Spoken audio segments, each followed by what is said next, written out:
Jadi apa? Pak kerjaan ke? Anak pak daya hana long sembut semebut. Padum nang gaji? Hana mak mentong honor mak. Kerencana anak ron mak. Hai, anak long akper D3 keperawatan. Nak dengar? Jadi long hangkubi kan long kurung meja kerung. Long perlian long cucur dua boh mana. Long ia punya kujuk kurung meja kerung. Ruk dia boh ni untuk. Karena aku fikir mana urung meja kerung hana sok kolor mak dalam. Ruk kena tengah je. Nak kemah mak. Hai, ne tengku jino. Dai tanyo kadang-kadang mana abu imum. Itanyo asai ka tengku-tengku ka sepele dengan tengku. Ne ulung kan? Nampak matolong kan? Lah dia. Tengku pun bergaya. Di kampung yang pelai bergaya tengku. Punya pelai agama budek, syariat beridang, urung bermakmu, Allah bersayang ke kampung, budek ulama sayang ke tengku dalam kampung. Baru beres. Bertengku bersayang. Nyo tengku ni kala. Ngai tangan mak. Kuih mum.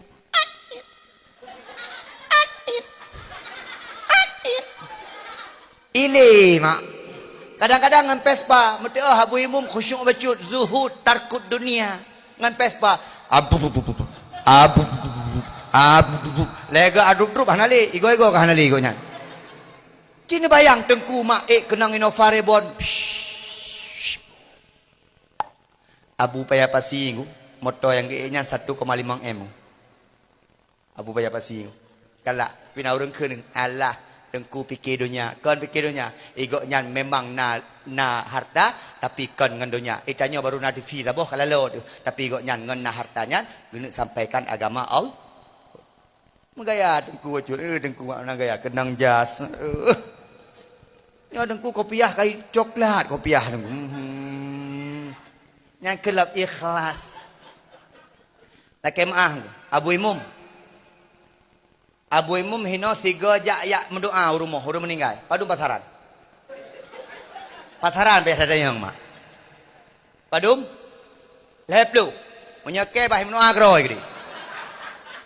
Itanya meno mak ketengku hanayum pajan watayum tengku watai matema mati ayah ruyum tengku. Nyala kemah. Tengku boh yum lah bacut.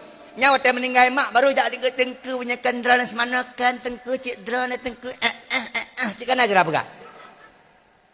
Ilong tengku na tengku adik-adik long tengku cah najik sapu tengku cah najik sapu tengku. Nyamanya keke agak juk 10 ribu ngan 2 mil ku semana oi. Ku bawa 2 mil. Abis 10 ribu cok dia ju. Tapayum lah para ulama tapayum. Tapi alhamdulillah nyorame abut. Alhamdulillah.